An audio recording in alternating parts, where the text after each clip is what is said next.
7 sari 7 different look day 6। আজকে সিরিজে আমি নিয়েছি আমার মোস্ট ভাইরাল শাড়ি, যেটা আমি নিজের হাতে বানিয়েছি।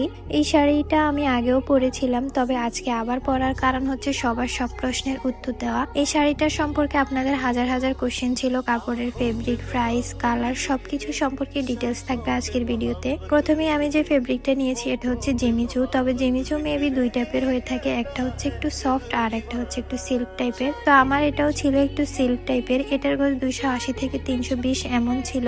অনেক আগে যেহেতু নিয়েছি তাই আমার প্রাইসটা পুরোপুরি মনে নেই। বাই দ্য ওয়ে, এটা আমি কোনো অনলাইন পেজ থেকে নিই নাই, এটা আমি সরাসরি মার্কেট থেকে দেখে কিনেছি। এখানে আমি শাড়ির জন্য 6 গজ কাপড় নিয়েছি আর ব্লাউজের জন্য 1.5 গজ। ব্লাউজটা আমি ফুল হাতা মেক করেছি। আর শাড়ির দুই পাশটা কিভাবে সেলাই করেছি আমি এটাও আপনারা জানতে চেয়েছেন। তো শাড়ির দুই পাশ কিন্তু আমি জাস্ট মোটা করে একটু পাড়ের মতো করে সেলাই করে নিয়েছি ভাঁজ দিয়ে। তারপর হচ্ছে কালার নিয়ে আপনাদের অনেক কোশ্চেন ছিল, এগুলো কি ওয়াশ করলে উঠে যাবে কিনা। তো এগুলো ওয়াশ করলে উঠবে না, এগুলো হচ্ছে রেডি কালার। এই কালার অ্যান্ড 3D লাইনের সবকিছুই আপনারা পেয়ে যাবেন Facebook page colours and craft পেজে। আর পুঁতি পাথর এগুলো সব আমি গ্লু এবং সুতে দিয়ে নিজের হাতে সেলাই করেছি। এগুলো এক একটা এক এক জায়গা থেকে নেওয়া, এগুলো এখন সব মার্কেটে অ্যাভেলেবেল। তো এই তো আপনাদের সব প্রশ্নের অ্যান্সার দিয়ে দিলাম। এবার চলেন একটা কিউট রিং সেট দেখাই। এই রিং সেটটা দেখতে অনেক বেশি সুন্দর এবং ইউনিক। এটা তোমরা পেয়ে যাবা ফেসবুক পেজ আবরণীতে। তো এই তো আমি শাড়ি পরে রেডি। আমার সেকেন্ড ডে লুকে আপনারা নিকাব পরায় অনেক বেশি অ্যাপ্রিসিয়েট করেছেন, তাই আজকেও আমি শাড়ির সঙ্গে নিকাব পরলাম।